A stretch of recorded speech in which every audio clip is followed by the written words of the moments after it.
You wake up and you can't see the other side of the room. The window's open, but the only thing drifting in is a dense yellow fog thick enough to chew.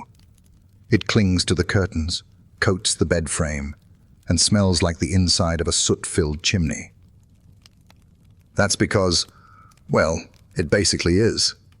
This is the infamous London particular, a blend of industrial coal smoke, chimney ash, and a smattering of horse dung particles for good measure. It seeps through cracks, under doorways, and into your lungs with unnerving ease.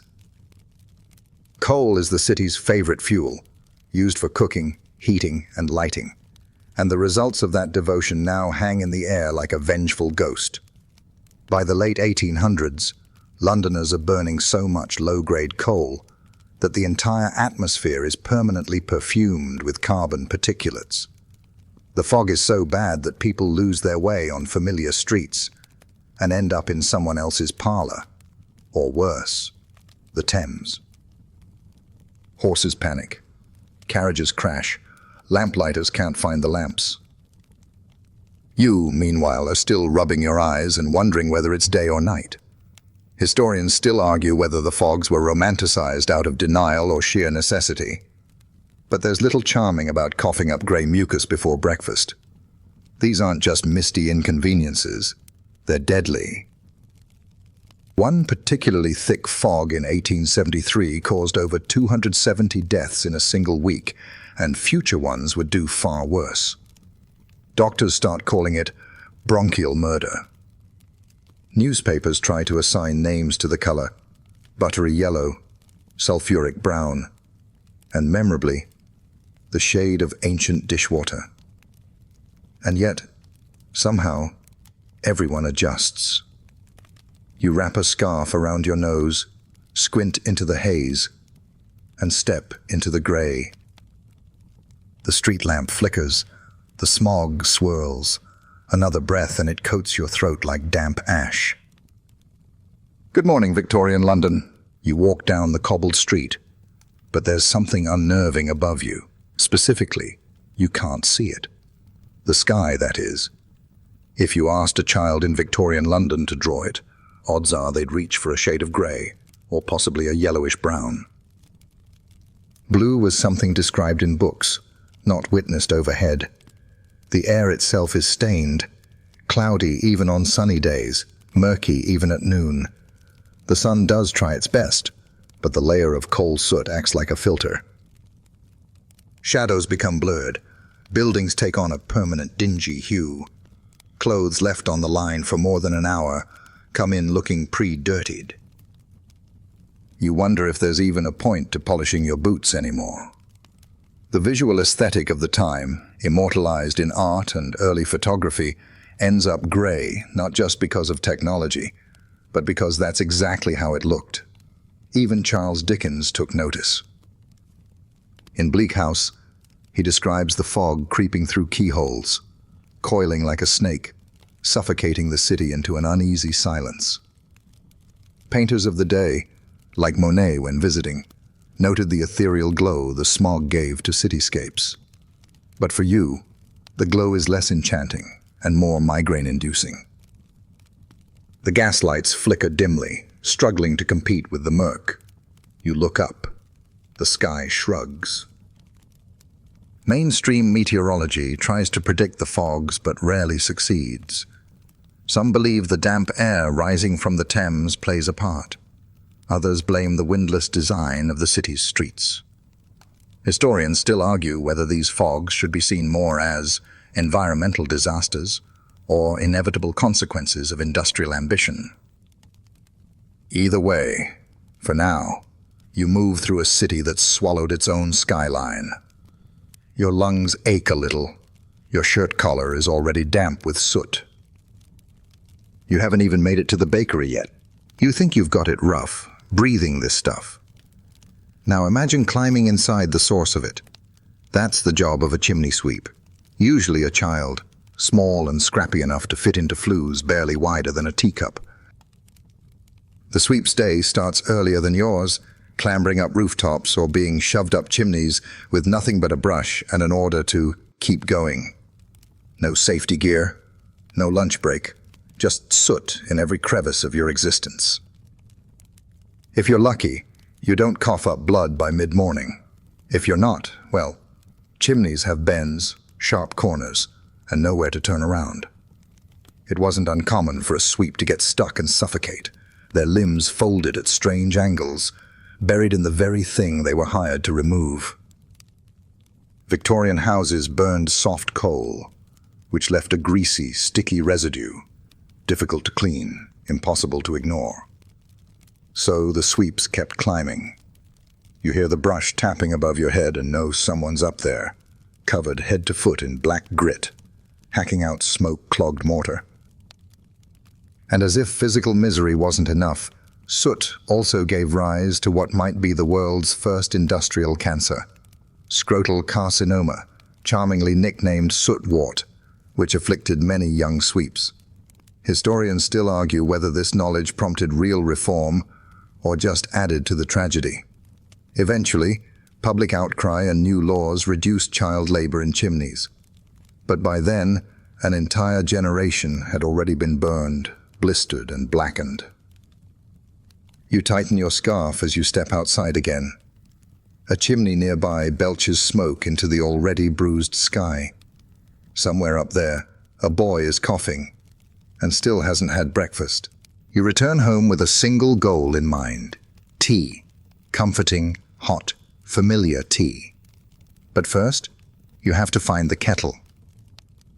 It's somewhere near the stove, which is barely glowing in the grey morning light. The windows are shut tight to keep the fog out, but somehow it's already seeped in. The air inside your home is a patchwork of acrid smells: coal smoke, damp wool, last night's stew, and possibly burnt toast, though you're not entirely sure anything's cooking yet.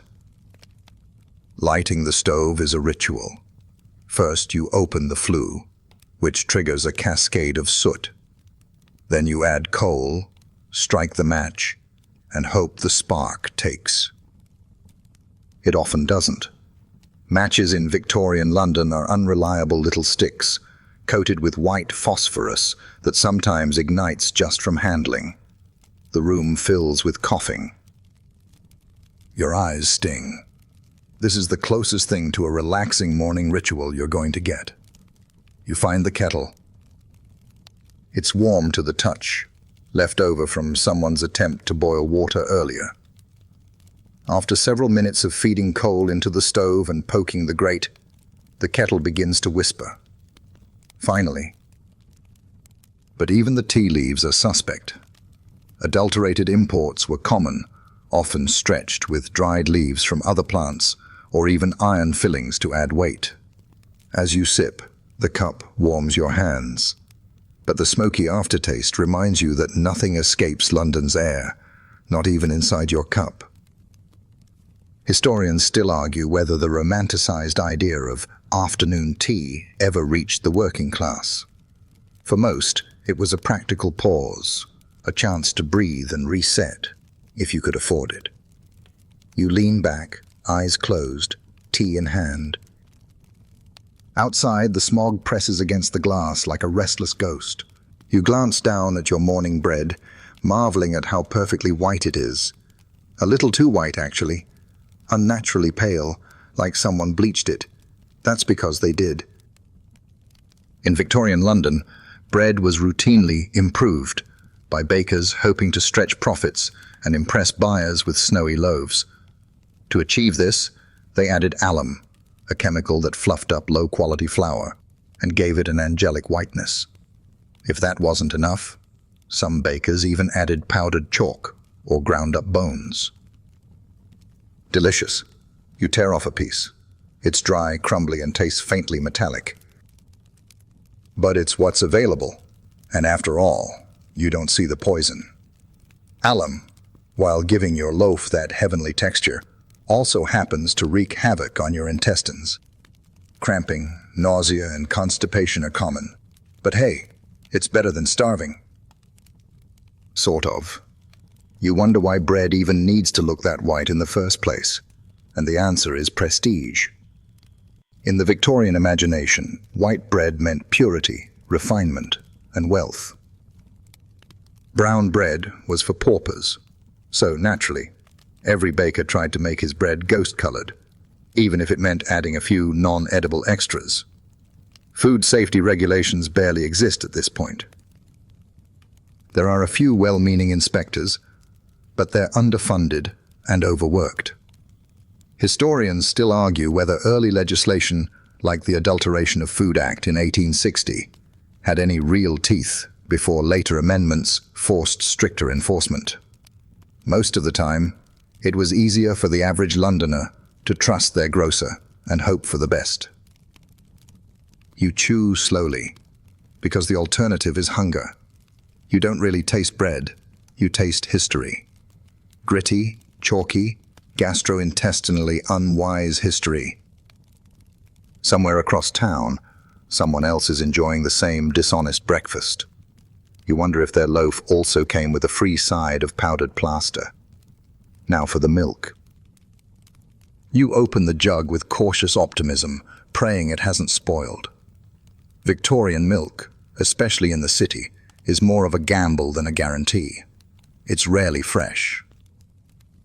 By the time it reaches your home, it's been transported through filthy streets in open containers, possibly ladled out of a grimy can, carted by an unwashed man who also sells lamp oil. And even then, it's likely been enhanced. Watered down? Absolutely. Often with dirty water. But the real trick is what comes after. To give it that fresh look, sellers sometimes add a spoonful of chalk, plaster of Paris, or even starch. Want a creamy finish? Toss in some pureed calf brains. The end result is whitish, opaque, and just deceptive enough to be passed off as the real deal. If it smells funny, don't worry. That's natural, they say. The worst part is the milk often comes from what Victorians called urban dairies, stables behind tenements where sick cows stood ankle-deep in their own waste and were milked until they collapsed. These animals were sometimes fed leftover gin mash, giving rise to the term swill milk. Children who drank it often suffered from diarrhea, vomiting, or worse. Infant mortality was tragically high, and contaminated milk played a silent role in it all. You hold your cup up to the light and try not to think about the pale chunks at the bottom. Historians still argue whether consumers genuinely didn't know what was in their milk, or simply had no safer alternative. Either way, you take a sip. It's vaguely sour, faintly gritty, and you're not convinced it's entirely liquid. Still, it mixes nicely with your arsenic-flavored sugar and chalk-crusted bread. Breakfast is served. Before you even pick up your spoon, look at the walls. That lovely green wallpaper behind you. It's probably full of arsenic. The color, known as Sheely's green or Paris green, was wildly popular in the Victorian era. A cheerful shade that livened up parlors, bedrooms, and yes, even baby nurseries. Unfortunately, it was laced with arsenic. Moist air, rubbing furniture, or just the normal wear of city life caused it to flake off into the air and into your lungs. You may not have noticed it at first, but the coughing, rashes, and headaches, they might not be from the smog. If you touch the wall and rub your eyes, you've essentially dosed yourself with poison. Children would sometimes suck on green wallpaper or cloth, leading to slow, painful deaths. Scientists eventually discovered the hazard, but by then, fashion had spoken, and it wanted green. The sugar in your tea might not be much better. Arsenic found its way into the refinement process too, especially in poorly maintained factories. Colorants, anti-clumping agents, and even cheap grinding equipment could leave chemical residues in that sweet, sweet powder. You add a spoonful anyway. Historians still argue whether the public simply didn't know or chose to ignore the risks in favor of fashion and taste. After all, green was elegant, and sugar made everything tolerable, even toxic milk and poisoned toast. You take another bite, the wallpaper shimmering like a death trap behind you. Welcome to breakfast, where the only thing guaranteed is slow poisoning, with a hint of civility. You set the kettle on and wonder, where did this water come from? The answer isn't comforting. In Victorian London, most households drew their water from public pumps, or, if they were lucky, from a nearby water main. Unfortunately, many of those water systems were built with lead pipes. And lead doesn't stay in the pipe. It migrates, slowly but surely, into every drop you drink. Tea, the national beverage, became a daily ritual. It masked foul-tasting water, provided comfort, and gave you an illusion of refinement. But underneath that veneer of routine was a subtle daily dose of neurotoxin. Boiling didn't help. It just made the tea hot and the lead more absorbable. You stir absent-mindedly, the silver spoon clinking against your cup like a countdown to your next headache. Even worse, the cups themselves weren't always safe. Cheap pottery was often glazed with lead, meaning every hot beverage slowly stripped a bit more of it into your system. The cumulative effect: memory loss, aggression, fatigue, and in extreme cases, death. It was called plumbism, but most people just called it being a bit off. Lead poisoning didn't come with a warning label. It came with manners, fine china, and a hint of bergamot. Historians still argue whether the correlation between plumbing and health was fully understood in the 1800s. Some reformers warned about it, but old systems were costly to replace. So tea kept being poured, day after day, drop after lead-soaked drop. You sip again, it's warm, comforting, and utterly contaminated. You step out into the fresh morning air. Well, fresh in the loosest possible sense. Within moments, you're met with a stench that's part manure, part mystery, and entirely unavoidable. That's because human waste is just out here. On the cobblestones, in the gutters, trickling down into open ditches with the solemn dignity of a liquid funeral procession. Victorian London has a sewage problem, one so obvious it meets you at your doorstep every morning. Toilets? If you're wealthy, perhaps you have one that flushes, an invention still considered a novelty by many.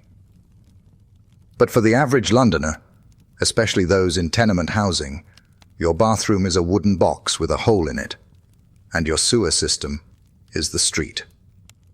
Chamber pots are dumped out of windows with barely a shout. Gardy-loo was once the polite warning. Now most people don't even bother. Rain only makes it worse. The filth mixes with mud, spills over into cellars, and floods market stalls. In the worst neighborhoods, open cesspools fill entire courtyards. You avoid puddles at all costs, knowing full well they contain more than just water.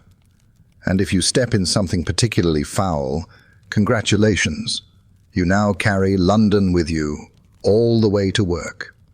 Historians still argue whether the city's elites truly grasped the scale of the sanitation disaster before the infamous Great Stink of 1858 forced Parliament to act. Until then, Londoners trudge through it, one footstep, one grimace at a time. You lift your skirts or trousers, hold your breath, and press on. After all, it's just another morning in the capital of the empire, ankle-deep in evidence that civilization has its drawbacks. If you lived upstairs in a slightly better-off household, you probably didn't carry your own waste to the curb. That was the chambermaid's job. Imagine starting your day by collecting every chamber pot in the building, some overflowing, some mysteriously crusted, and hauling them down several flights of stairs with exactly zero ventilation and even less dignity. The morning slop walk becomes a symphony of sloshing, gagging, and careful footwork. You don't dare spill it. It's not just embarrassing. It could cause a legal complaint or Worse, get you dismissed. So you balance carefully, one hand on the stair rail, the other clutching a full pot that smells like defeat. Outside, the maid joins dozens of others, emptying the contents into the shared muck-filled alley or designated street-side dump zone. If it's raining, it washes away into the sewers. If it's not, it just sits there, ripening. The job never ends. Pots must be scrubbed. Lye soap burns the hands. The smell lingers under the fingernails, in the hair, behind the eyes. And heaven help you if someone had an especially adventurous diet the night before. Chambermaids often sleep in freezing attics, eat the crusts of whatever is left behind, and work 18-hour days. Glamorous? Not exactly. Historians still argue whether the daily labor of working-class women like chambermaids has been fully recognized for its contributions to the functioning of middle-class households. But in the moment, you're not thinking about legacy. You're thinking about making it to the backyard without tripping and baptizing yourself in someone else's breakfast. You carefully place one boot in front of the other, navigating the street like a battlefield. That's not just mud at your feet. It could be horse dung, rotting vegetables, random slime, or if you're truly unlucky, a dead cat. Or dog or rat. Sometimes it's hard to tell. Animals die in the street constantly, and there's no dedicated system to clean them up quickly. It might take days before someone carts them away, if at all. The most common casualties are horses. They pull carriages day in, day out, and when one collapses in exhaustion or slips on the filth-slick cobblestones, it often dies right there. Removing a dead horse is expensive and time-consuming, so sometimes it just stays. Londoners walk around it. Vendors set up shop beside it. Children poke at it with sticks. Eventually, scavengers arrive to strip it down for usable parts. The stench is indescribable. You keep a handkerchief doused in vinegar near your face, but it barely helps. And the rats, oh, the rats, thrive in this environment. Bold and well-fed, they dart across your path like they own the place, which, arguably, they do. Historians still argue whether the city's sanitation reforms were motivated more by humanitarian concerns or by the upper class's disgust at having to share their boulevards with bloated carcasses. Either way, you're stuck tiptoeing past something unidentifiable and oozing. You try not to slip. You definitely don't look down for too long. It's not worth knowing. If you're awake just before dawn, you might hear them. The quiet clatter of wooden wheels, the soft grunt of labor, and the unmistakable slosh of liquid death. These are the night soil men, Victorian London's unsung heroes of excrement. Their job, to empty the cesspits beneath homes, privies, and courtyards. Their reward, a few pennies and lifelong nasal trauma. They arrive with buckets, shovels, and a near-religious tolerance for stink. Some are tied to large wagons, others operate by hand. They work under cover of darkness, partly to avoid the traffic, and partly to spare civilians the horror of seeing and smelling them. But you hear them, the muffled curses. The splash as the pit yields another foul batch. The creak of the cart moving on to the next building. Night soil was occasionally sold as fertilizer, a delightful thought for anyone who enjoys their vegetables. But often, it was dumped into the Thames or left to overflow into public drains. The collectors themselves were shunned. Children ran from them. Adults held their breath. Yet without them, the already revolting streets would have turned into rivers of raw waste. Historians still argue whether the rise of organized sewage systems eventually saved the city or merely displaced its waste further downstream. For now, the collectors continue their rounds. You hear their wagon rumble past your window, smell its bitter perfume, and pull the blanket over your head. Morning hasn't even begun, and already the city is groaning under the weight of its own digestion. You descend the stairs into what feels more like a tomb than a train station. It's the 1860s, and you're boarding the world's very first underground railway, the Metropolitan Railway, a marvel of modern engineering. But as you take your place on the wooden bench inside the carriage, a claustrophobic truth settles in.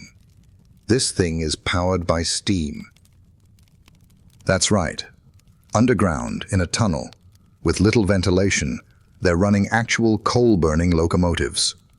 What could go wrong? You begin to understand the flaw almost immediately. The moment the train lurches forward, a cloud of warm, greasy smoke fills the compartment. You cough. Everyone coughs. It's practically a ritual. Some passengers wrap scarves around their faces. Others press perfumed handkerchiefs to their noses like it's a gas attack. There are no windows to open, just slats in the wooden doors that let in even more of the acrid tunnel air. Visibility is poor. Inside the tunnel, it's so dark the driver can't see more than a few feet ahead. The flickering gas lamps barely illuminate the walls, which are coated in soot. Claustrophobia sets in for the uninitiated. People faint from the heat, the fumes, or pure panic. The lucky ones just exit with sore throats and smudged clothes. Still, this was progress. The surface streets were so choked with carriages and omnibuses that tunneling beneath the chaos seemed like the only solution. Historians still argue whether the early underground was a step forward or a smoky nightmare best left on paper. But you've paid your fare, and there's no going back. You grip the bench and squint into the gloom as the ghost train barrels forward, belching smoke into your lungs and dreams. If the fog outside wasn't unsettling enough, the tunnels beneath London carry their own brand of dread. Accidents are common. In the early days, with no electric lights or signaling systems, trains occasionally rear-end each other in the darkness.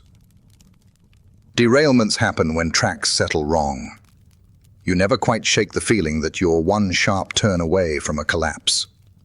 But what really spooks you are the stories. Passengers report sudden faintings, dozens in a single day. Men lose consciousness, women swoon, and doctors chalk it up to nervous excitement or tunnel vapors. Some blame the lack of oxygen. Others suspect psychological terror, a reaction to being buried alive in a rumbling, smoke-choked corridor. And then there are the ghosts. People whisper about shadowy figures glimpsed in the tunnels. A woman in black, seen standing by the tracks. A conductor who waves and vanishes. With the Metropolitan line built partially over old plague pits and churchyards, there's no shortage of material for spectral sightings. Workers even claim to hear voices echoing when the trains are at rest. Historians still argue whether these tales are merely the product of imagination amplified by steam and shadows, or if the horrors of London's past somehow soaked into the soil. Either way, you feel a chill that isn't from the air. The train slows. The lamps flicker. You wonder, just for a second, who's sitting beside you. You finally arrive at your destination, grateful to be above ground, until you realize everything on your person is now covered in a thin, gritty film of soot. Your coat is streaked with it. Your face looks like you've been sweeping chimneys. And your lunch. If it wasn't wrapped tightly, congratulations. You're about to bite into a sandwich lightly seasoned with locomotive residue. This is the unspoken tax of Victorian commuting. The soot from steam trains doesn't just linger in tunnels, it follows you. Upstairs at the office, your co-workers are all in the same sooty boat. You shake out your hat, wipe your brow, and realize your collar is now stiff with grime. It's not even noon, and you already look like you fought a fireplace. Soot isn't just cosmetic, It's laced with harmful chemicals, sulfur, arsenic, carbon particles that lodge in your lungs and contribute to the city's rising rates of bronchitis and lung disease. Asthma sufferers find the underground particularly delightful. Children traveling with parents often arrive with itchy eyes and hacking coughs, their school books darkened by invisible filth. Historians still argue whether the health cost of early steam transit was worth the gains in speed and mobility. For the average Londoner, there wasn't much choice. You needed to get to work, and the underground, soot and all, got you there faster than any horse-drawn omnibus. You dust off your sandwich, cough once, and bite in anyway. Tastes like progress. You might assume that someone, somewhere, was trying to solve the problem of underground air quality. And you'd be right. Engineers, inventors, and even a few desperate passengers proposed solutions to the tunnel smog. The early answers were inventive. Some suggested building giant ventilation shafts through central London, poking up like chimneys from hell. Others proposed enormous fans, cranked by hand or steam, to blast fresh air into the subterranean gloom. Some companies even installed experimental filters or encouraged the planting of air-purifying mosses near vents. None of it worked particularly well. The problem was basic. If your trains run on coal, your air is going to stink. Period. Yet for decades, steam trains continued to operate in sealed tunnels, their engines belching out toxic clouds, while passengers gamely held their breath. Eventually, the shift to electric trains in the early 20th century brought sweet relief, but not for you. In the Victorian era, you're stuck with a system built by visionaries who forgot that people need to breathe. Historians still argue whether this blind spot was due to technological limits or sheer optimism. You exit the station, lungs full of smoke, hair full of cinders. Your scarf is ruined, your eyes sting, and yet there's a strange pride in having survived another morning commute. You mutter something under your breath about engineers and geniuses, and walk on into the grey. You've barely set foot inside the match factory before your nose curls at the sharp, sweet scent of phosphorus. The air tastes metallic and oddly minty. It coats your teeth, burns your throat, and gives your co-worker's breath a curiously rotten tang.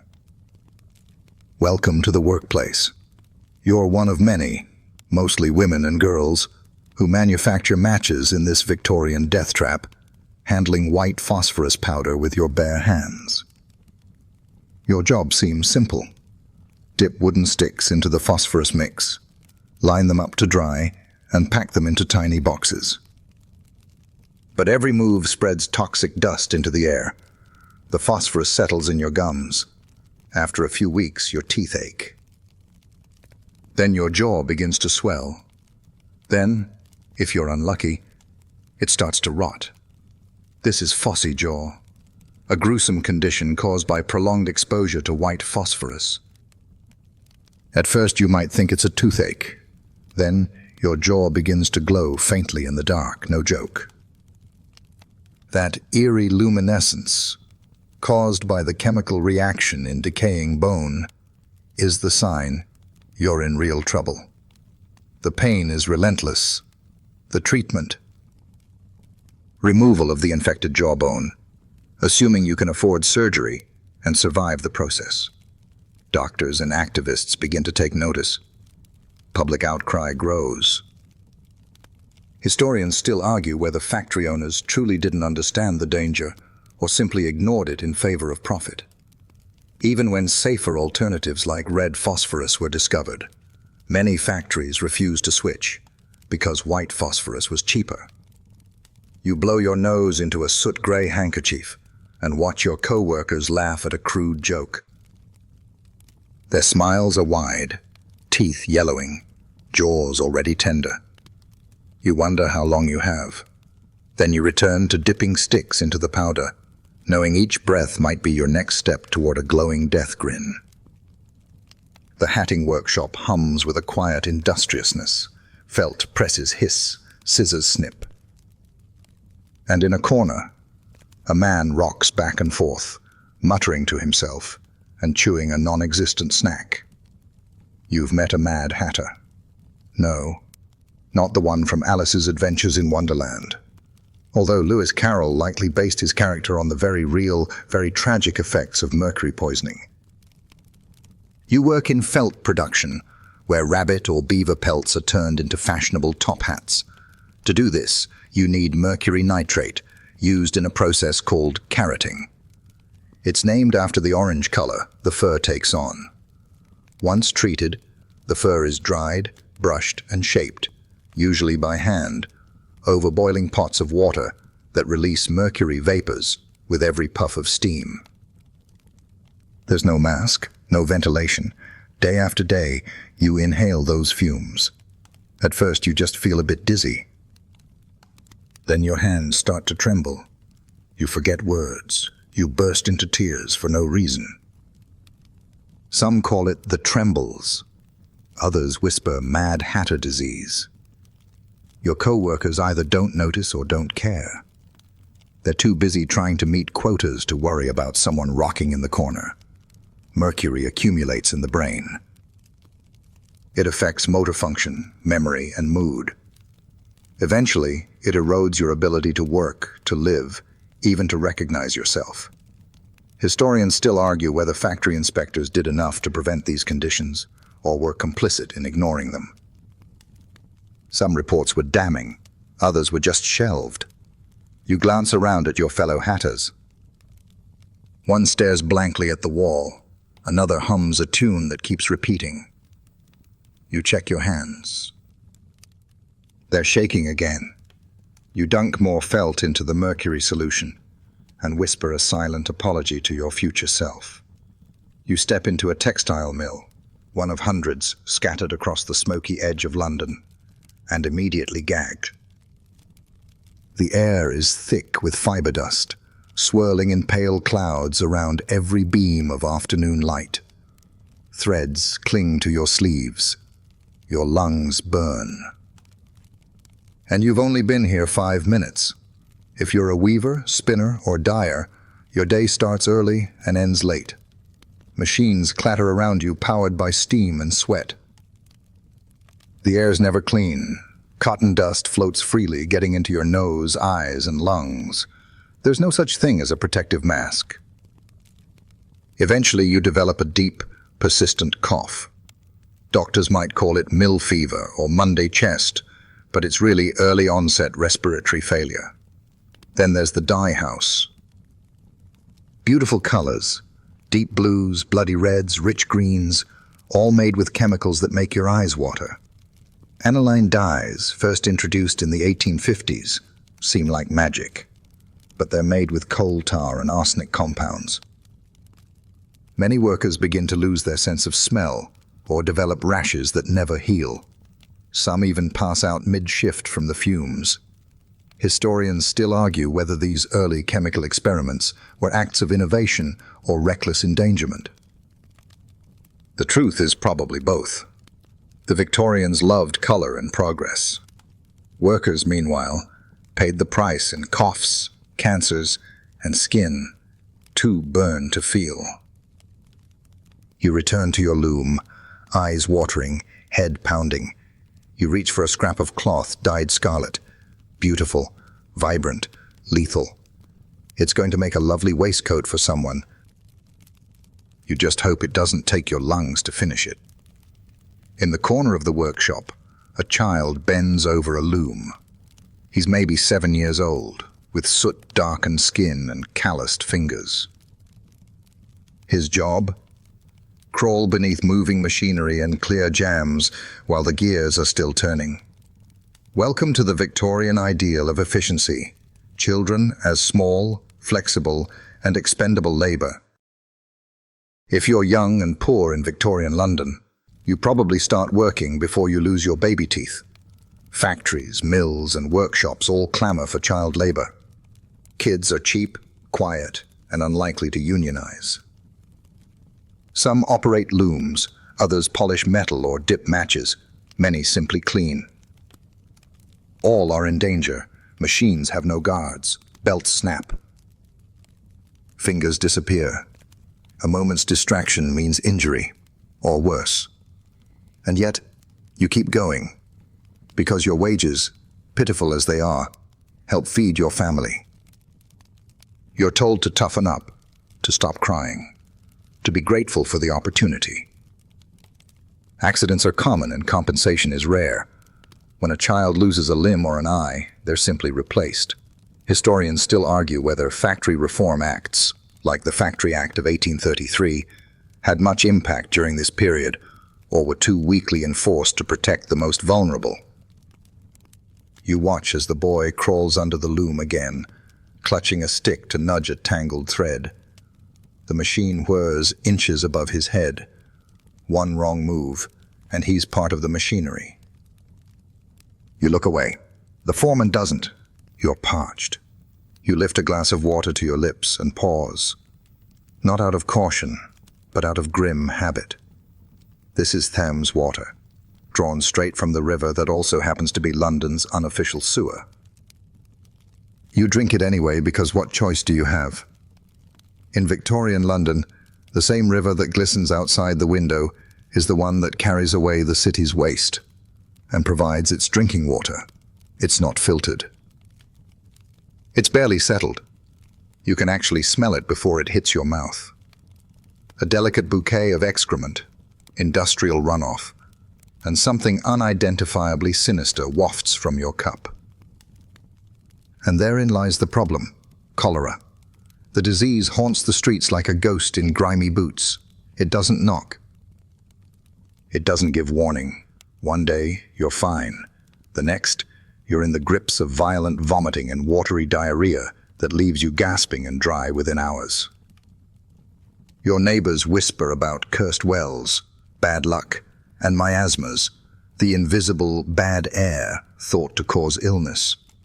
Historians still argue whether the reluctance to accept the waterborne theory of cholera was due to class arrogance, scientific ignorance, or bureaucratic inertia. It took pioneers like Dr. John Snow, yes, the other one, to prove that contaminated water, not foul air, was the true killer. But for now, in this breakfast parlor on a foggy street, you're sipping a potential death sentence. You set the glass down and stir your tea instead, pretending the water's been boiled long enough to kill whatever's swimming in it. Outside, the river looks calm.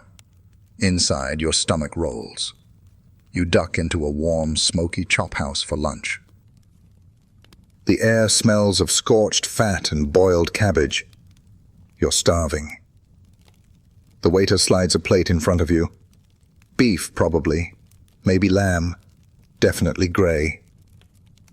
It's been hacked off with cheerful indifference and cooked just enough to qualify as not entirely raw. You dig in anyway. Victorian chop houses are the fast food joints of their day, quick, cheap, and utterly unconcerned with your gastrointestinal well-being. Hygiene is theoretical.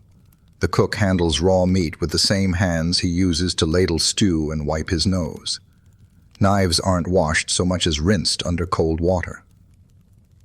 Meat is hung, not refrigerated, and if it smells a little high, it's just a sign of character. You chew carefully, wondering if the chewiness is due to sinew or something more microbial. Parasites like tapeworms or roundworms are invisible passengers in the food supply. Botulism, though rare, is lethal. And let's not forget the favorite, typhoid. Passed hand to mouth with stunning efficiency, it can take you down for weeks or permanently. Historians still argue whether the push for food safety in Victorian restaurants came from medical professionals or outraged diners tired of being poisoned politely. Either way, for now, you eat with cautious optimism. The mashed peas are cold. The meat is tough, but it fills the stomach, and that's what counts. You only flinch a little when something crunches unexpectedly. You pass a vendor on the street shouting about hot eels and meat pies. The smell is enticing. Herbs, meat, flour, but also suspicious. That's because Victorian street food is a culinary dice roll, a thrilling chance to ingest something tasty, contaminated, or both. You hand over a penny and accept a pie wrapped in old newspaper. You decide not to read the headlines. It's probably best not to know what else the paper's absorbed. The pie is warm and greasy, with a filling that could be pork, beef, or yesterday's leftovers. Meat was often minced to disguise both its source and its age. Spoiled food might be masked with spices, or thickened with flour to muffle the odor. You might even be eating cat or rat. Who's to say? It's all seasoned well enough, and you're hungry enough to not ask questions. Next to the pie stand, someone is selling raw oysters, cheap, plentiful, and pulled directly from the Thames estuary. It was considered nutritious street fare, never mind the raw sewage that filtered through their shells. Even more daring are the stewed eels, bubbling in cloudy liquid, served in porcelain bowls that haven't been properly washed in weeks. Dysentery is common, so is food poisoning. But street food thrives, especially among the working class who can't afford fancier fare. Historians still argue whether this casual exposure to microbes helped build immunity or just shortened lives. You take another bite of your mystery pie and hope your stomach is stronger than your sense of smell. You've heard of cholera, but in your time no one really agrees on how it spreads. Some say foul air, others think it's divine punishment. But one doctor, John Snow, not the one with the direwolf, has a radical idea. It's the water. More specifically, the water from a single public pump on Broad Street in Soho. In 1854, cholera broke out in the neighborhood. Within days, dozens were dead. Snow, armed with data and suspicion, begins mapping the outbreak. He finds that nearly every victim lived near or drank from the Broad Street pump. The evidence is compelling, but not everyone believes him. At the time, germ theory isn't widely accepted. People think bad smells cause illness. Still, Snow presses on. Eventually, he persuades the local authorities to remove the pump handle. The cholera cases drop almost immediately. It's a groundbreaking moment in public health, a revelation that would later save thousands of lives. But back then, Snow's theory is controversial, even mocked. Historians still argue whether his intervention directly ended the outbreak or whether the wave had already crested.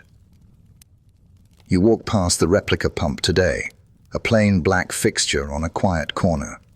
It looks unremarkable, but in its time, it was the center of a deadly mystery, a pivot point in the war against invisible killers. You think of all the people who sipped that cool, clear water and never knew what swam inside.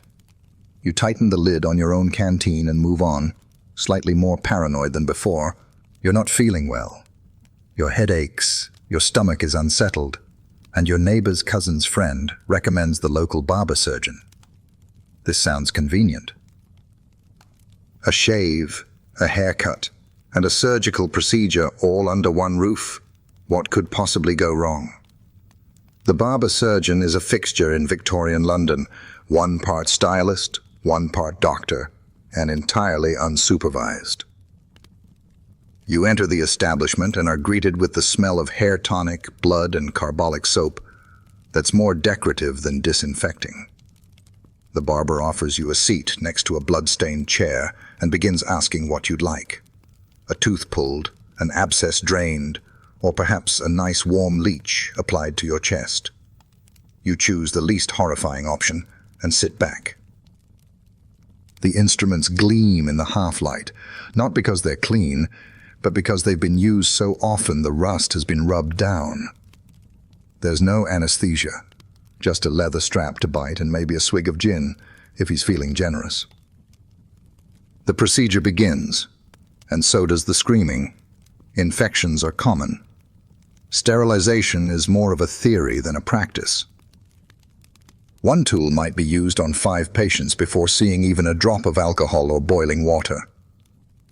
Historians still argue whether these practitioners were true villains or merely the best help available in a time of desperate need. You walk out with a bandage, a headache, and a prayer.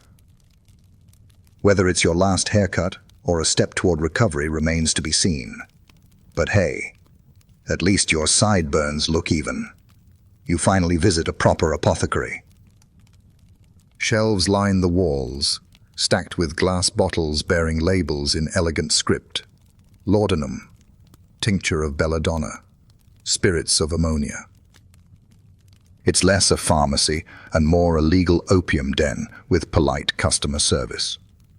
Victorian medicine operates on the philosophy of better than nothing, and most prescriptions are a cocktail of whatever might numb the patient until the illness passes, or doesn't. Laudanum, a mix of opium and alcohol, is the star of the show. Prescribed for headaches, coughs, insomnia, menstrual pain, and existential dread, it's found in nearly every household. You receive a brown bottle with a skull barely visible on the label. Dosage. That's for amateurs. You sip it carefully and almost immediately feel the world soften. The pain fades, the fog lifts, and your thoughts slow to a pleasant crawl. The effect is soothing, addictive, and alarmingly effective at turning people into walking ghosts. Children are given it for teething. Artists use it for inspiration. Mothers take it for calm. And if the dosage gets too high, well, you fall asleep permanently. Historians still argue whether the widespread use of these concoctions was a medical failure or an understandable crutch in a world without antibiotics or true understanding of disease. You tuck the bottle into your coat pocket, just in case. Who needs answers when you have tinctures? Your friend recommends something stronger. An appointment with a specialist. You arrive to find a thin man with wild hair and stained fingers who insists the body must be balanced. You nod politely until he brings out the leeches. Bloodletting is still in vogue among Victorian doctors who haven't quite caught up with modern theories. Too much blood? Drain it. Inflammation. Drain it. Anemia? Oddly enough, still drain it. You lie down and brace yourself as the leeches latch on, fattening themselves with your vitality. The doctor hums while counting the drips into a bowl. If that doesn't work, he recommends a tonic. This one sparkles slightly in the light because it contains arsenic, just a trace, enough to stimulate the system. You down it with a grimace and try not to think about what else might be corroding inside you. Other tonics boast mercury, antimony, or turpentine. Feeling better yet? The worst part is, some of these things do make you feel better, for a little while. You gain energy, your skin clears. Then, weeks later, your hair falls out, and your organs quietly rebel. Historians still argue whether these heroic treatments extended lives or simply prolonged suffering in the name of action. You wipe your mouth, lie back, and close your eyes. Your pulse is weaker, but your doctor seems pleased. He begins sharpening a scalpel on a leather strop. "Just in case," he says with a wink. You're walking through the market when you hear the voice, booming, cheerful, promising a cure for everything from gout to heartbreak. It's a quack doctor, standing atop a crate and holding a bottle of something that looks like melted treacle. The label reads, "Dr. Grimsley's Revivifying Essence of Life." Sounds legitimate. He assures the crowd that his miracle elixir contains only the purest ingredients: Peruvian bark, oil of wormwood, powdered rhino horn, and possibly a dash of unicorn tears. It's all lies, of course. The bottle contains mostly alcohol, some opium, and a variety of herbs that may or may not be legal. You buy a vial anyway. Why not? It's cheaper than the barber surgeon. Quacks travel from town to town, never staying long enough for complaints to catch up. Some operate under fake credentials, others don't bother pretending. Their wagons are plastered with bold claims: cures dropsy, flatulence, melancholy, and syphilis. One offers electrical treatments. Another swears by magnetized rocks. You watch as desperate people line up to be saved. Historians still argue whether these charlatans were purely predatory or filled a needed role in a world without adequate medical care. Some were frauds, some genuinely believed in their own recipes. Most had exceptional showmanship and terrible ethics. You taste your new elixir. It burns going down but numbs your throat. You feel a bit dizzy and not altogether bad. You sit on a bench, watching the quack bow to applause. He tips his hat to you. You raise your bottle in salute, wondering what part of you is being cured or slowly liquefied. You step into a well-appointed Victorian parlor, and your eyes are drawn immediately to the walls. The wallpaper is a vibrant green, striking, expensive-looking, and possibly lethal. It's likely dyed with Sheely's green or Paris green, both arsenic-based pigments that Victorian society just can't get enough of. The brighter the hue, the higher the dose. You admire the delicate vines and florals, unaware that microscopic flakes are gently drifting down, stirred by footsteps, drafts, and the scrape of a chair. Once inhaled or absorbed through the skin, these particles begin their slow work: headaches, sore throats, vomiting, and in prolonged exposure, death. Children are especially vulnerable. In a tragically ironic twist, many nurseries were decorated in cheerful green because it was thought to soothe infants. Still, the fashion stands. Society hosts, decorators, and even royalty embrace arsenic greens. Some doctors speak out, but many deny the dangers. After all, poison is invisible, and there are more obvious culprits in the air, like industrial smoke and open sewers. Historians still argue whether the public clung to green walls out of aesthetic stubbornness or sheer disbelief that beauty could kill. You sit down for tea. The chairback scratches the wall. A faint dust drifts down into your cup. You don't notice. You're too busy complimenting the host's taste, fighting the rising nausea, and admiring a room that slowly, politely, murders its guests. Your host enters the room wearing a gown the color of envy itself. The fabric shimmers in candlelight, a green so deep and luminous it almost glows. It's breathtaking. It's also dusting her skin with arsenic every time she moves. The same pigments that make Victorian wallpaper fatal are also used to dye fabrics. These gowns were especially popular among upper-class women seeking to dazzle at dances and dinners. Unfortunately, they also exposed wearers and anyone who touched them to arsenic powder. Seamstresses complained of rashes and nosebleeds. Dancers developed sores. There are accounts of young women collapsing mid-party, their dresses leaving trails of fine green dust in their wake. And it wasn't just clothing. Curtains, drapes, upholstery, all shared the same vibrant toxicity. A gust of wind could stir up enough particulate arsenic to irritate your lungs or coat your tea.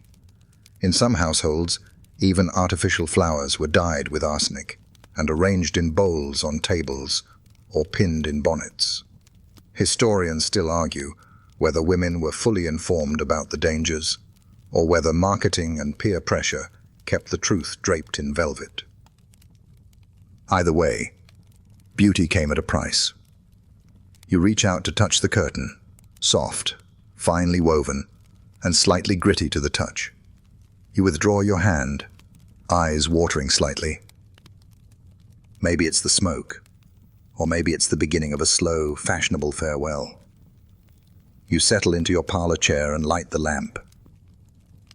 It hisses gently, a comforting sound, until you realize the flame is flickering unevenly and the smell is oddly sweet. That's coal gas leaking into your home from a pipe older than Queen Victoria's corsets. In Victorian London, gas lighting is the height of modern convenience and a frequent cause of asphyxiation and fiery death.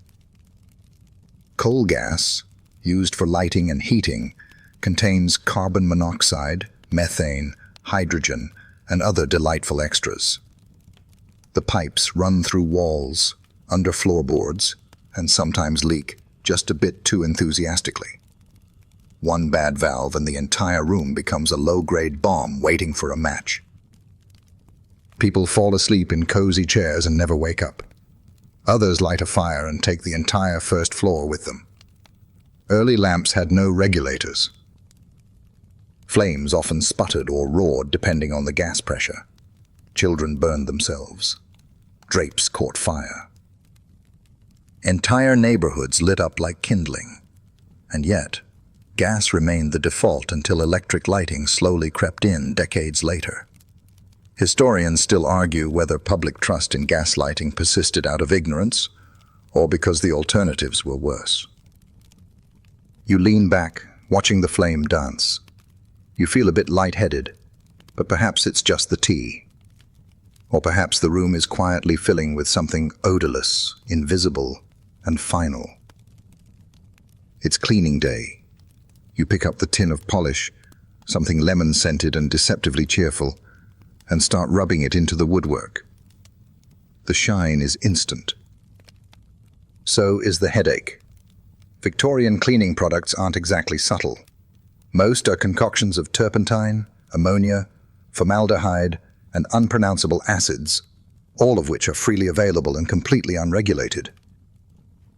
You scrub the floor with bleach, polish the silver with nitric acid, and spray the curtains with carbolic. Your eyes water. Your hands tingle. Your cat runs under the bed and doesn't come out for 2 days. That smell you associate with clean is probably melting the inside of your nose. Accidental poisonings are shockingly common.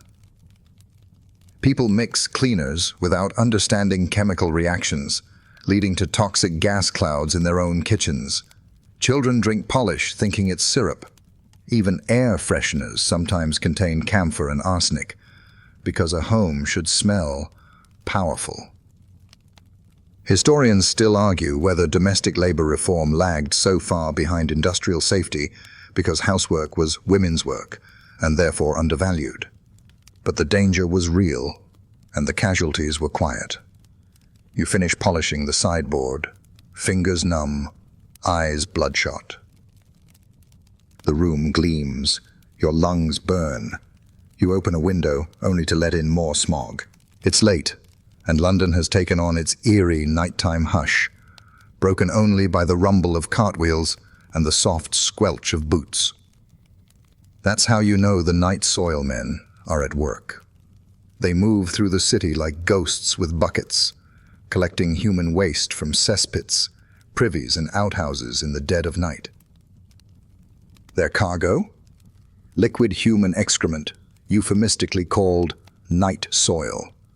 You see them from your window, hauling pails into heavy wooden wagons that slosh ominously with every jolt. The smell arrives before they do. They don't linger, and no one talks to them unless absolutely necessary. Despite being essential to city life, they are treated with disgust. Children point and run. Adults cross the street. Their job is physically punishing and biologically terrifying. The risk of infection is constant. Typhoid, cholera, dysentery, and yet they work without gloves or masks. Sometimes a cesspit overflows or collapses under them. Some are injured. Others disappear entirely. You can't imagine a lonelier profession. Historians still argue whether these men were truly respected as working-class heroes or merely tolerated out of necessity. Whatever the case, the smell of their labor clings to the city like a second skin. You close the shutters, but the scent lingers in your nose. The city sleeps, but under it, something stirs and scoops. You're walking home late when you hear a metallic clank in the churchyard. A shovel? A chain? You don't stop to find out. Resurrectionists, also known as body snatchers, roam the city under cover of night, digging up freshly buried corpses to sell to medical schools desperate for cadavers. It's a grim business, but a profitable one. Medical colleges have students to train, and laws forbid them from using the bodies of anyone but executed criminals. That supply isn't enough. So a new supply chain emerges, the recently dead, stolen from their graves and delivered under cover of darkness. You hear stories. Families who sit by a grave for 3 nights, armed with clubs. Coffins weighed down with iron bars. Special spring-loaded caskets that fire spikes upward if tampered with. But the resurrectionists are clever. They work fast, using long hooks to snatch bodies without disturbing the surface too much. By morning, all that's left is a disturbed mound and silence. Historians still argue whether this grisly trade helped advance science or simply exploited the poor who couldn't afford secure burial. Either way, you walk faster past the cemetery now. You don't make eye contact with the man wheeling a suspicious cart. You just hope no one mistakes you for tomorrow's anatomy lesson. It's midnight, and you're trying to find your way home. The gas lamps flicker uncertainly, offering pools of dim, yellow light that seem swallowed by the dark rather than piercing it. London streets at night are treacherous. Without a personal lamp or escort, you might as well be blind. The cobblestones are uneven, sometimes slick with waste or algae. One wrong step could mean a broken ankle, or worse, a tumble into an open sewer. Alleys are everywhere, narrow and filled with shadows. You think you see someone lurking. Maybe it's nothing.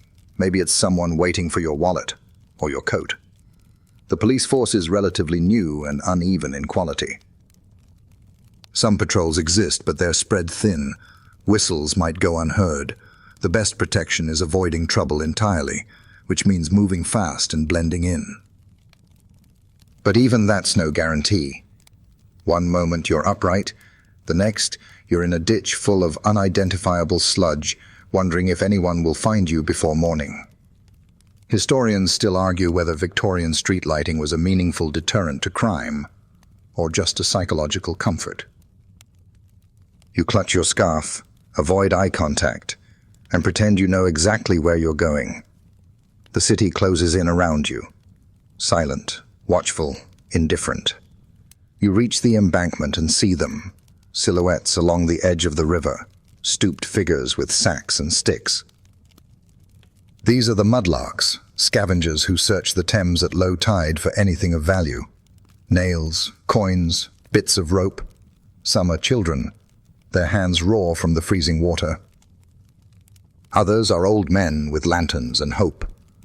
Beneath the city, toshers make their way through the sewers, exploring the winding underworld with candle stubs and iron hooks. They wear heavy boots, oilskins if they're lucky, and carry rags soaked in oil to hold over their mouths.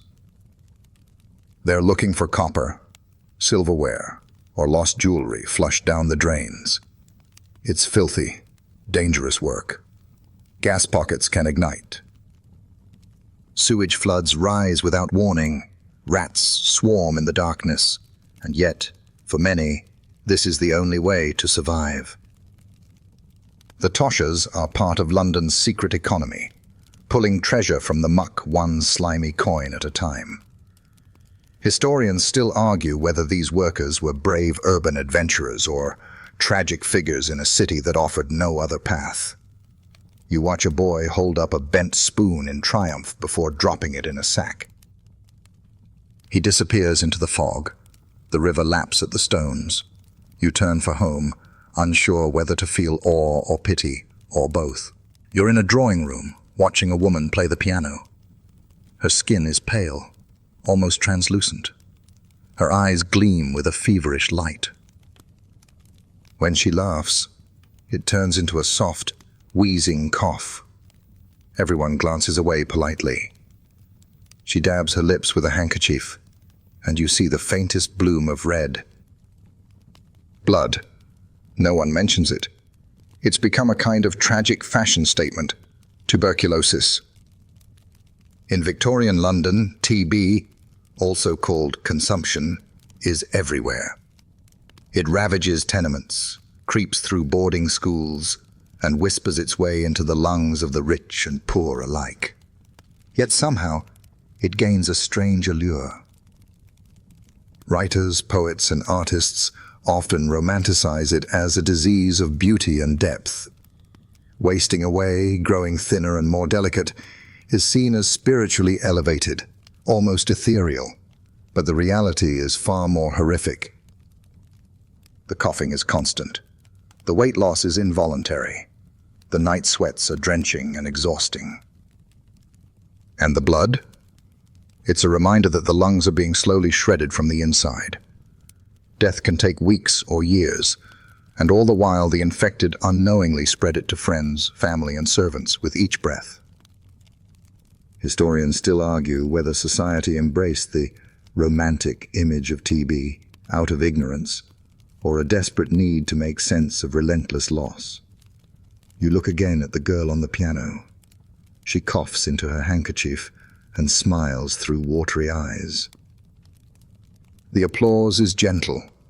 Everyone is careful not to sit too close. You're seated in a cramped Victorian parlour, corseted within an inch of your ribs' flexibility. Across from you, another guest makes a strange face, fans herself wildly, and collapses, gracefully of course, onto the nearest swooning couch. This is not unusual. In fact, fainting is practically a social activity in some circles. Victorian fashion, especially for women, demands the kind of bodily restraint more commonly associated with medieval torture. Corsets cinch the waist into impossible proportions. Combined with multiple petticoats, high collars, and tight sleeves, it becomes almost impossible to breathe, let alone digest a meal or make it through a warm room without seeing stars. Parlors are stifling. The air is thick with perfume, coal smoke, and candle wax. Fainting is almost expected. Fainting couches are built with sloped backs and convenient armrests, specifically to accommodate dramatic collapses. Doctors prescribe fresh air, ammonia salts, and less exciting novels. But the real cause? A society that prizes appearance over airflow. Historians still argue whether Victorian women truly swooned from physical constraint, or whether fainting was, at times, a socially acceptable way to escape uncomfortable company. You loosen your collar discreetly, sip lukewarm tea, and watch as someone else begins to sway near the punch bowl. Another day, another collapse. The furniture is always ready. You're at a modest evening gathering. There's piano music, polite laughter, and the steady undercurrent of coughing that no one quite acknowledges. A woman offers you a shared fan to cool off. A man hands you a glass of sherry, previously sipped by someone you're pretty sure just sneezed into their glove. You accept both. This is how people socialize in Victorian London, intimately and perilously. Personal space is minimal. Parlors are crowded. Ventilation is non-existent. Guests lean close to hear over the music, speaking just inches apart.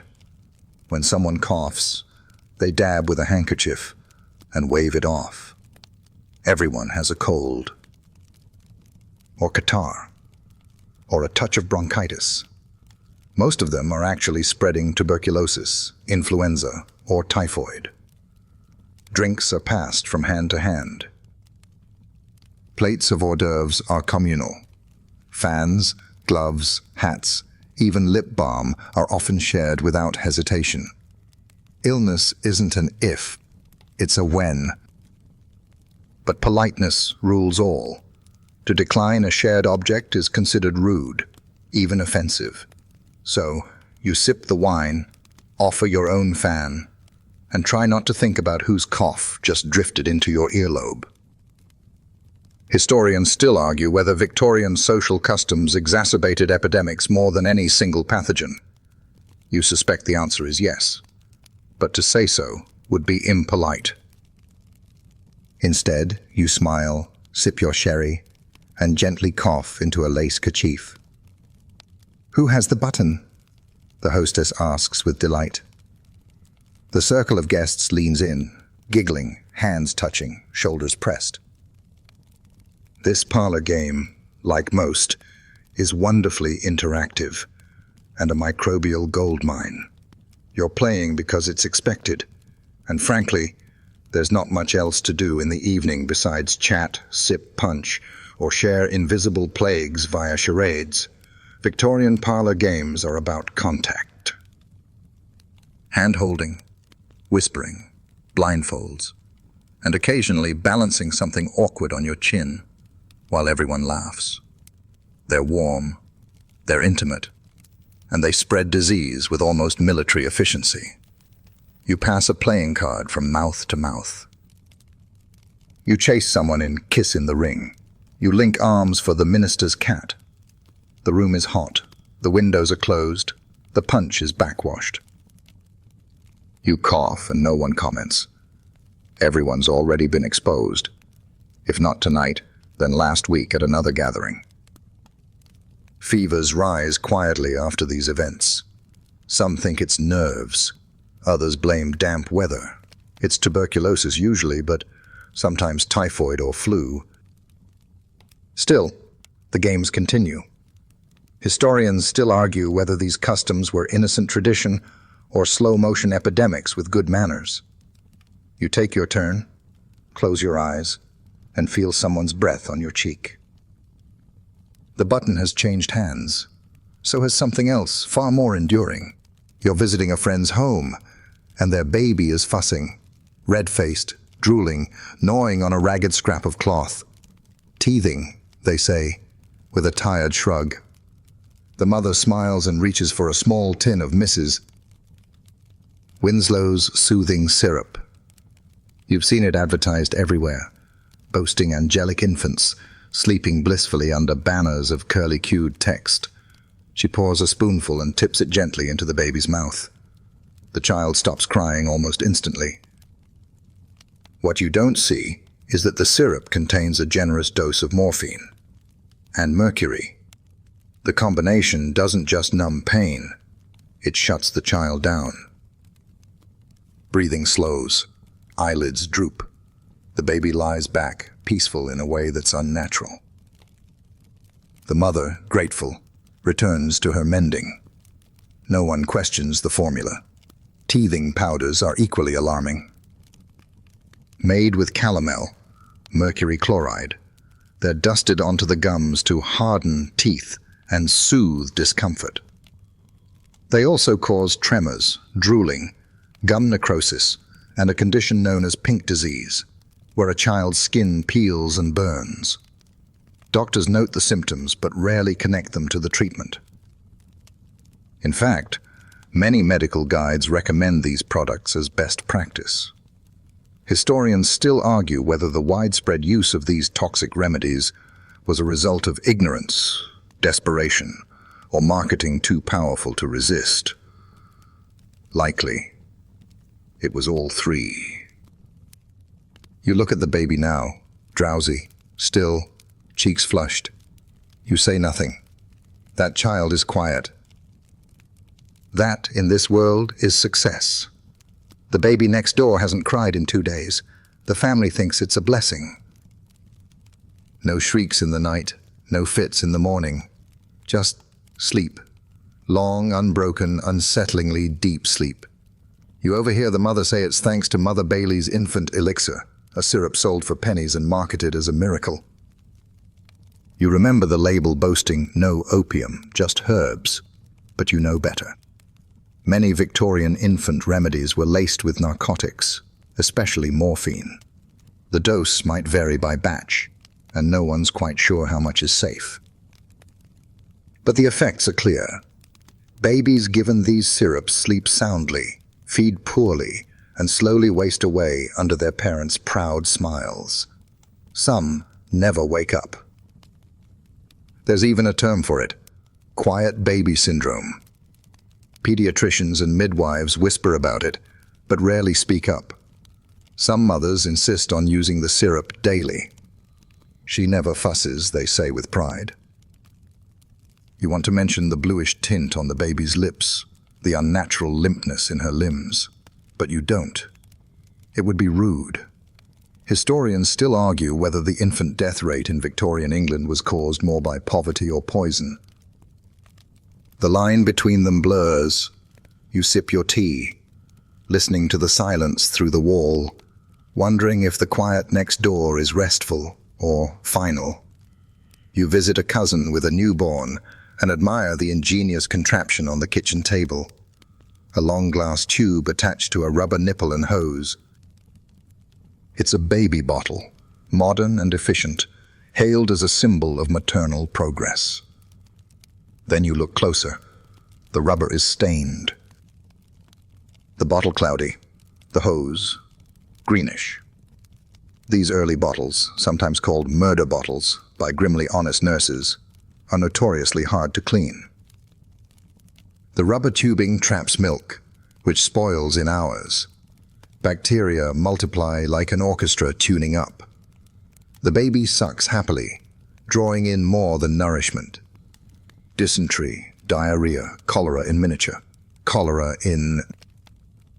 The milk itself is often already contaminated, unpasteurized, diluted, and sometimes laced with chalk or starch to stretch the supply. Mothers are told this bottle is better than the breast. It's modern. Scientific, but it's killing infants by the thousands. The irony.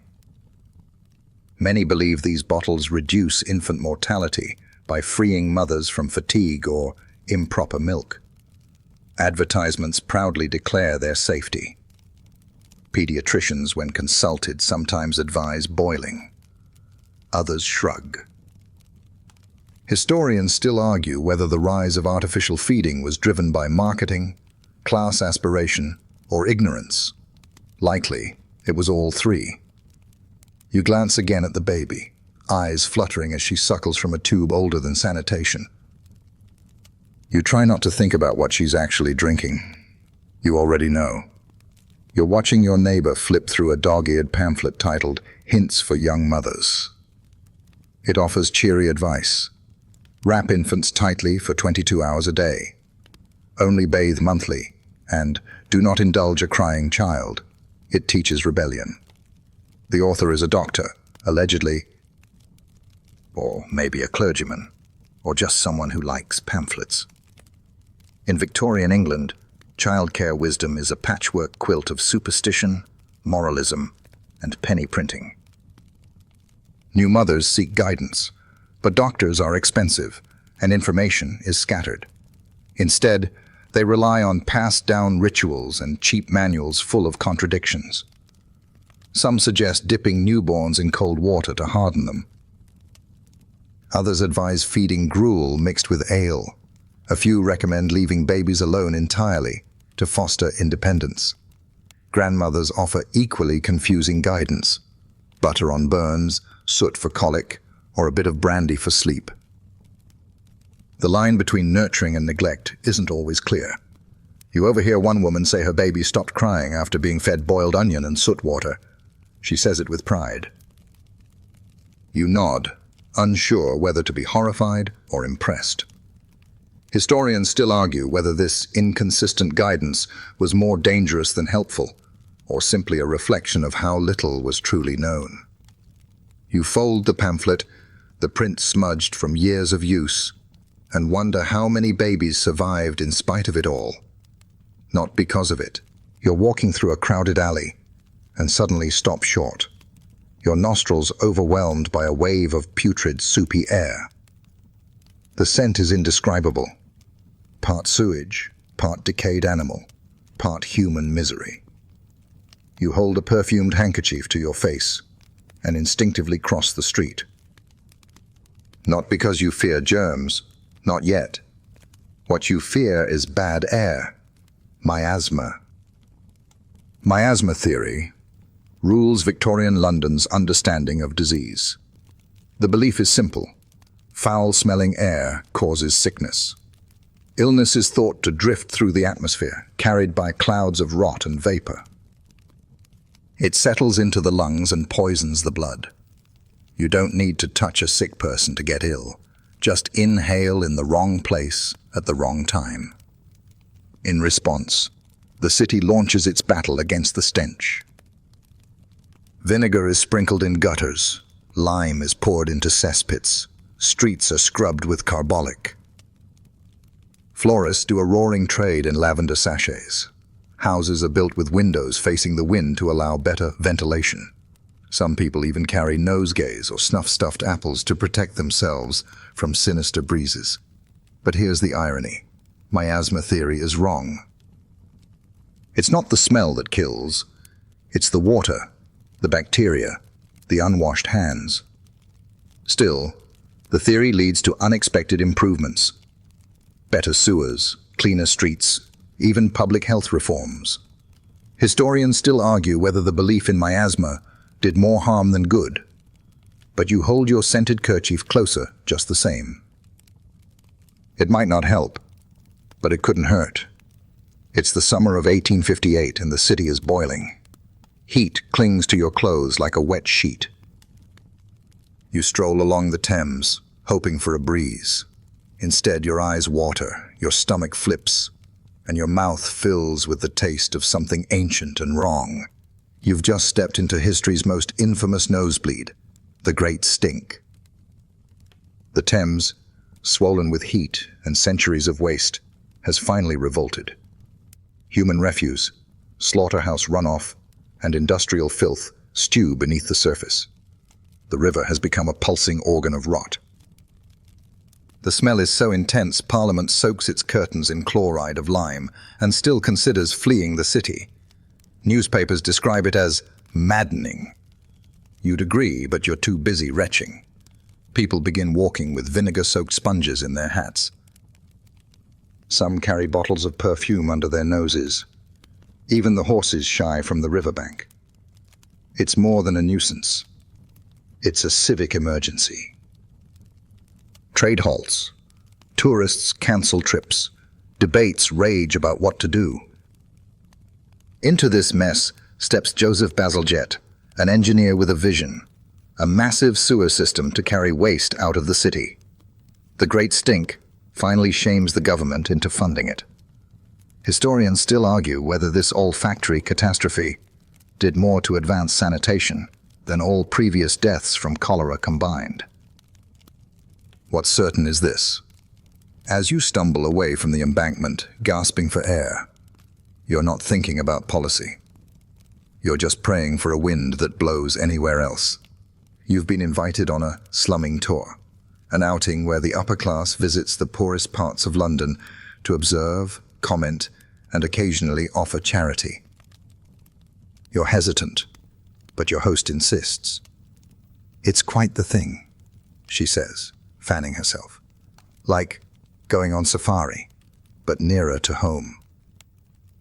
You're led through alleyways of ragged children, past rows of sagging tenements, and into rooms where entire families sleep on damp straw. The air is thick with smoke, mold, and something else, something fungal. Your boots stick to the floor.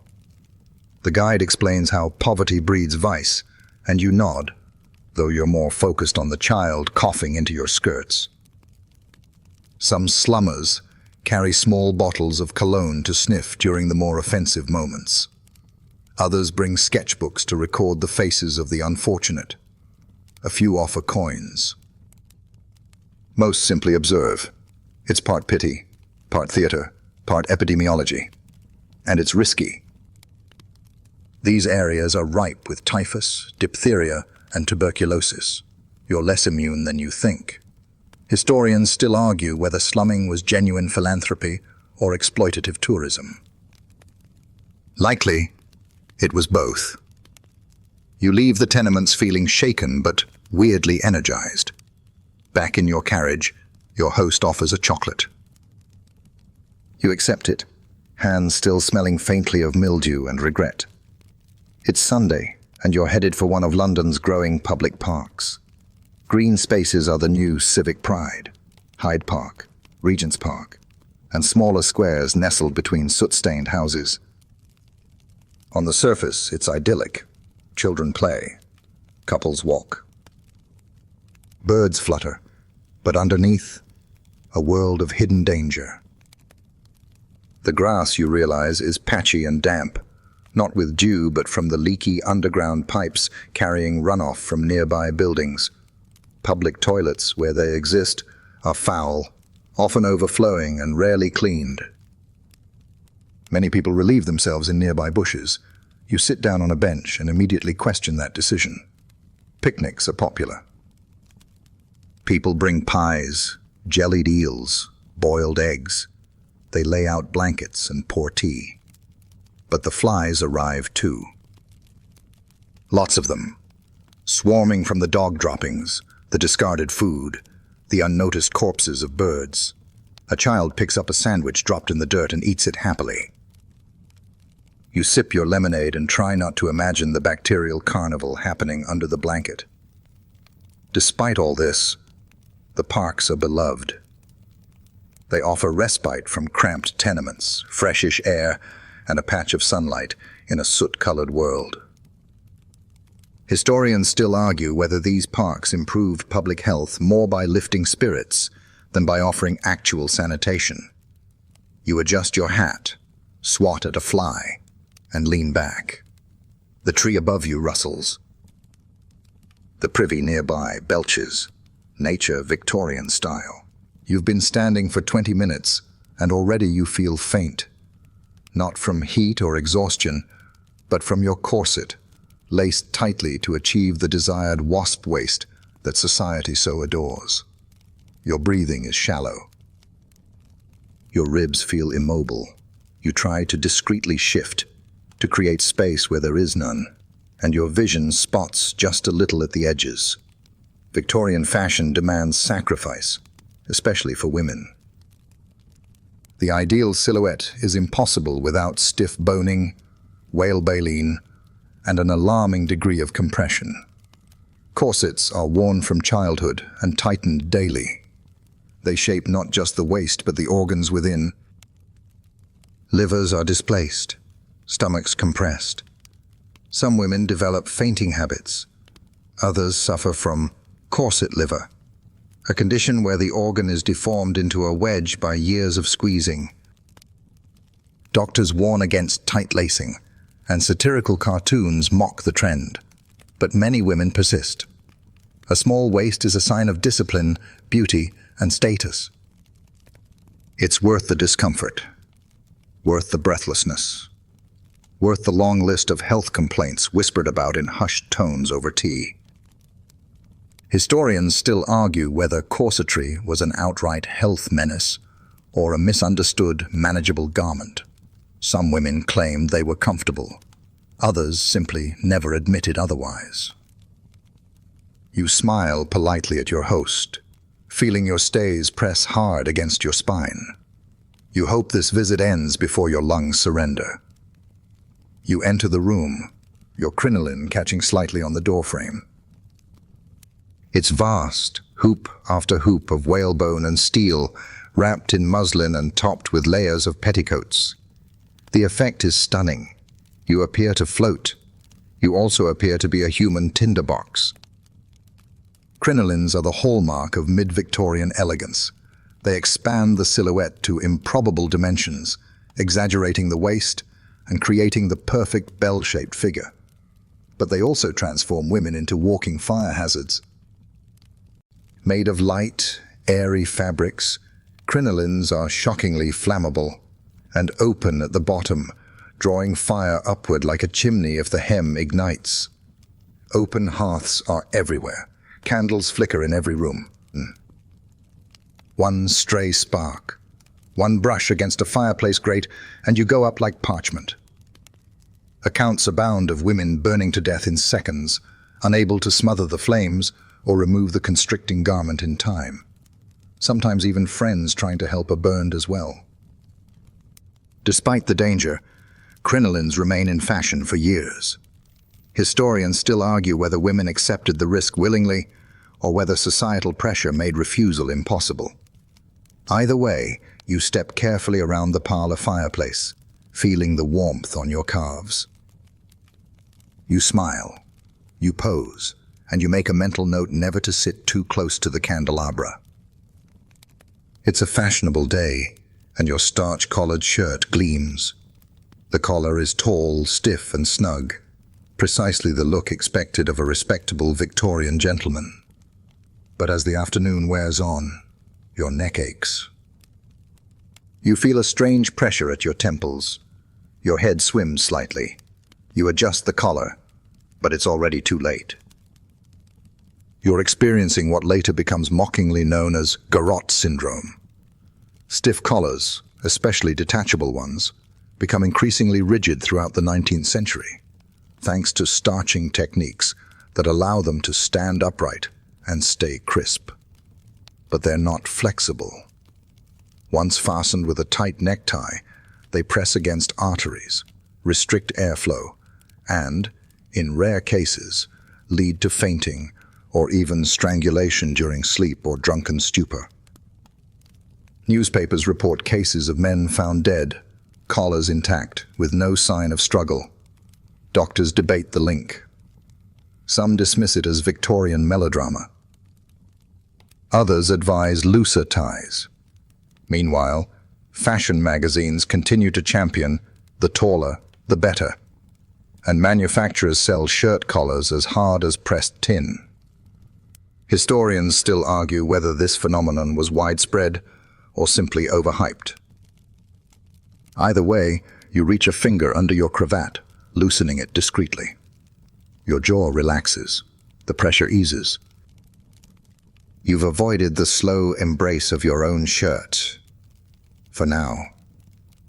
She leans close to the mirror, applying the finishing touches to her look. Her face is ghost pale, her eyes wide and gleaming, her cheeks faintly rouged. She's beautiful, and also probably being poisoned. Victorian beauty products are as dangerous as they are desirable. Skin whitening creams contain white lead, which gives the face a porcelain glow until it causes sores, neurological damage, and tooth loss. Mercury is used in wrinkle removers.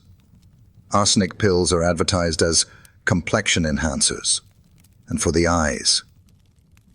Belladonna, extracted from deadly nightshade, dilates the pupils to achieve a seductive, dreamy look. Side effects include blurred vision, hallucinations, and eventual blindness. Perfumes sometimes contain benzene. Hair tonics include turpentine. Even soaps boast ingredients like borax and crushed shells. Men aren't immune either. Some apply lead-based pastes to smooth their beards or polish their boots with poisonous compounds that then transfer to their hands and mouths. Historians still argue whether Victorian women knowingly accepted these dangers or were simply never told. Adverts promised miracles. Doctors were vague. And beauty, as always, demanded sacrifice. You watch as she pats her cheek and steps back from the mirror, radiant and unsteady. She doesn't know what's killing her. But she looks divine doing it. You hear the bell toll down the street, and someone whispers that old Mr. Harding has passed. The neighbors murmur respectfully, but you can see the wife's expression, more worry than grief. Because in Victorian London, dying is expensive, and funerals can bankrupt the living. Burial fees include the coffin, plot, gravedigger, officiant, transport, and often a mournful parade of hired mourners in black silk. Undertakers charge a premium for dignity. If you can't afford it, you might opt for a pauper's burial, or worse, nothing at all. Bodies are sometimes left in sheds or alleys for days, wrapped in blankets and prayers, until the authorities decide what to do.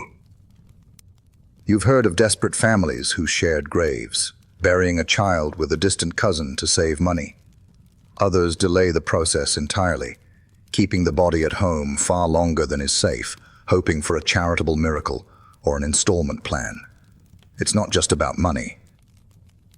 A proper burial ensures social standing, even after death. A pauper's grave means eternal anonymity. For Victorians, that's almost worse than death itself. Historians still argue whether funeral poverty was a driver of reform or just another quiet injustice swept under the sod. You pass the Harding home again. The curtains are drawn, the house silent. You wonder if the widow has made the arrangements, or if she's still sitting at the table, calculating the price of grief. You walk past the looming brick shadow of the local workhouse, its barred windows blinking dimly in the grey morning. It's the last refuge of the destitute, and often their final address. Many Londoners die within these walls, not of injury or violence, but of neglect, malnutrition, and despair. When a workhouse inmate dies, the ceremony is brief. A basic wooden coffin, if available, is nailed shut and carted to one of the city's pauper graveyards. The grave is mass dug, with dozens of bodies stacked, separated only by layers of soil. No names, no markers. Just a number in a ledger. These burial grounds are often outside the city, accessible by narrow roads and crude wagons. You might see one in the distance, a sunken field with uneven grass, no flowers, no stones. It's where the forgotten go, the unclaimed, the inconvenient. Families who learn of a loved one's death may have no way to recover the body, either through poverty or the workhouse's refusal to release it. Many never even know. Some try to slip coins to a gravedigger to ensure their relative is placed near the edge for later exhumation and reburial. Historians still argue whether the pauper burial system reflected logistical necessity or institutional cruelty. As you pass the graveyard gates, you see no visitors. Just fog, birds, and earth that has swallowed more than names.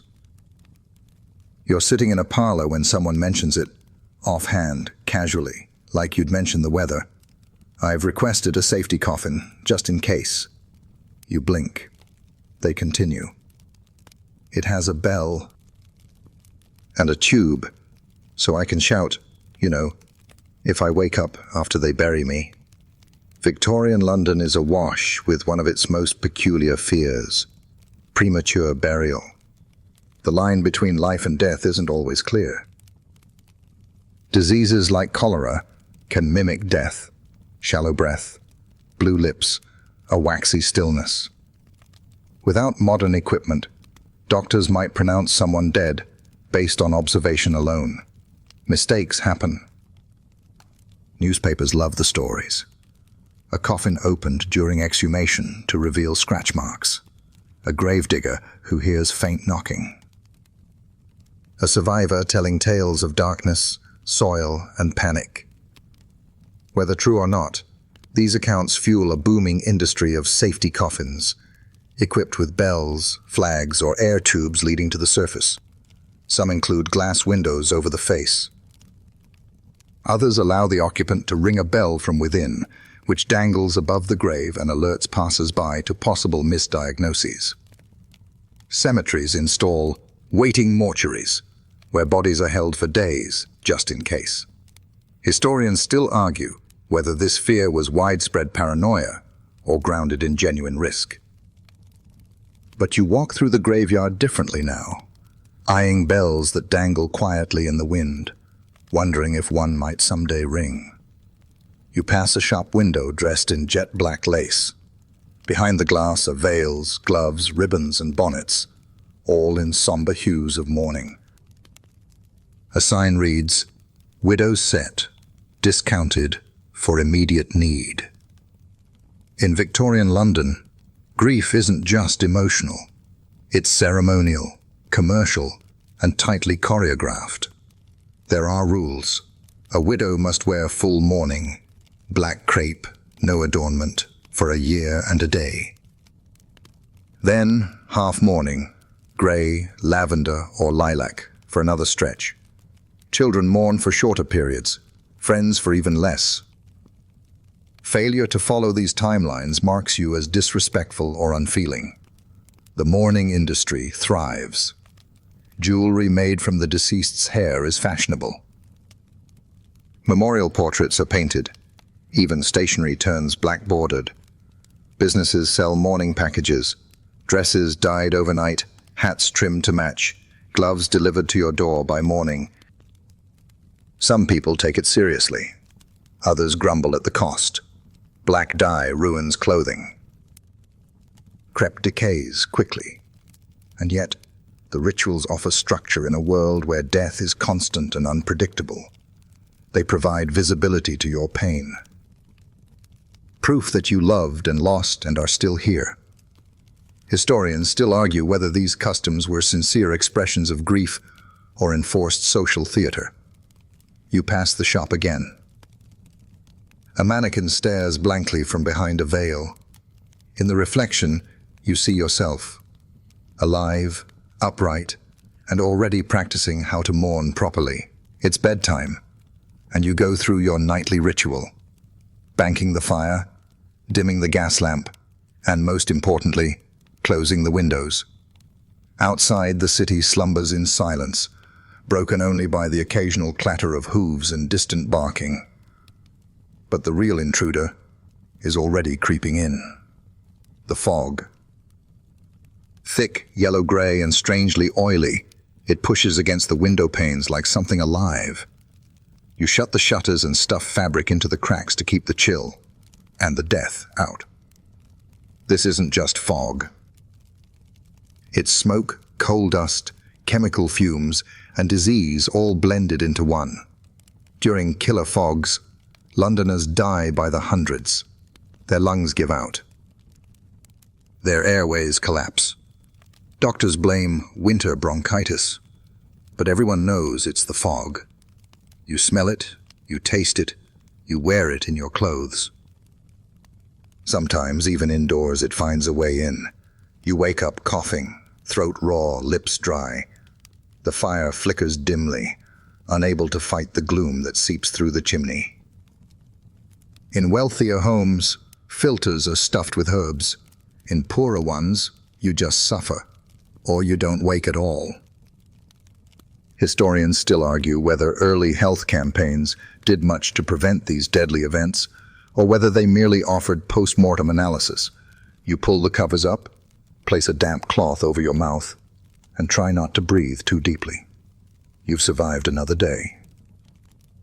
The night, however, is still negotiating. You lie awake, staring at the ceiling. The room is quiet, save for the faint hiss of the gaslight and the occasional creak from the floorboards. Victorian London is asleep, or at least trying. Insomnia is common. The causes: endless. Poor air, poor diet, poor nerves. The doctors call it nervous exhaustion, spleen, or simply being of a delicate constitution. The remedies are creative. You reach for a vial of laudanum, again. Just a drop this time, maybe two. Others swear by valerian root, warmed milk, or sherry before bed.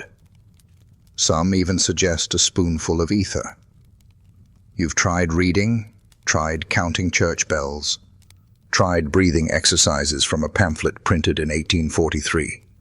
Nothing helps. The mind races, work undone, bills unpaid, that strange spot on your arm.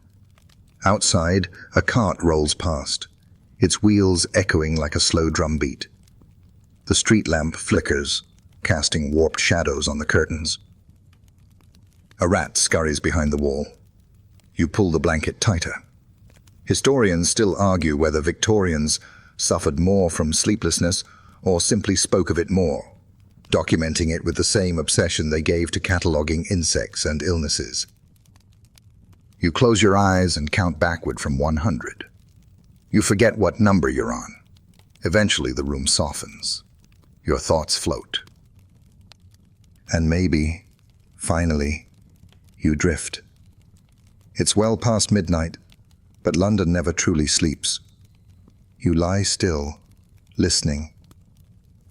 Hoofbeats echo down the cobbled streets, carriages returning from late dinners or theatres. A constable whistles to no one in particular. Somewhere, someone is coughing, deep, rasping and wet. It goes on for several minutes before fading into silence. You wonder if they've stopped or simply passed out. In the distance, you hear the clank of gears from a factory that runs all night. There's no labor law for steel and steam. The faint hiss of trains moving through tunnels is a low rumble beneath your bed. From time to time, a drunken song warbles up from the street, slurred and tuneless, followed by laughter or a crash. Muffled arguments drift through the thin walls of neighboring houses. Someone shouts. A dog barks. Then quiet returns, briefly. The city breathes in cycles like a restless sleeper rolling side to side. You know these sounds intimately. They're your lullaby, your soundtrack, your reminder that you're not alone in your sleeplessness. Historians still argue whether this late-night symphony soothed Londoners or contributed to their slow erosion of nerves. You pull the blanket higher and try to tune it out. But you can't. Not really. The city talks in its sleep, and you're forced to listen. You finally close your eyes. You drift, not quite into sleep, but into that soft grey space where thought fades and images flicker like gaslight through fog. You dream of quiet streets, clear skies and clean air, of water that doesn't kill, of clothes that don't smother, of medicine that heals without harm. London as it should be, not as it is. But even in dreams, something leaks through. The smell of smoke, the sound of coughing. The creeping dread that morning is just another negotiation with mortality. The fog waits for you. The soot lingers in your lungs. The silence you feel now isn't peace, it's suspension. And yet, you cling to this moment. In the stillness, there is a kind of beauty. A candle burns low beside you. A clock ticks softly across the room. Your breath is slow, if a little shallow. You have survived this day, and in Victorian London, that is something. Historians still argue whether the city was resilient or merely endured itself with stubborn grace. You don't know. You're too tired to debate. You let your thoughts unravel like thread, gently, slowly, until nothing is left but the soft press of the pillow and the murmur of a world gone quiet. And now, as the fog outside finally fades into the first hints of morning gray, your eyes grow heavy. The sounds of the city, once sharp, now softened by sleep, begin to blur into nothing. That familiar creak in the floorboard no longer startles. The clock's ticking becomes a lullaby. Somewhere, even the coughing has quieted. Your breath slows. The weight of wool blankets, once a shield from drafts and dread, now wraps you gently like a cocoon. The air, still tinged faintly with smoke and old linen, is warm and familiar. You are still here. The world didn't end, not tonight. You made it through another day in a city that demands everything and gives almost nothing. Let the flickering lamplight soften into shadows. Let the muffled footfalls on the street drift away. Let your body sink deeper into rest, away from soot, from sirens, from stares and struggles. You deserve this quiet, this surrender, this moment where the city cannot reach you. Whatever waits in the fog tomorrow can wait a little longer. For now, you are safe. You are still. And your dreams, however strange, are your own. Sweet dreams.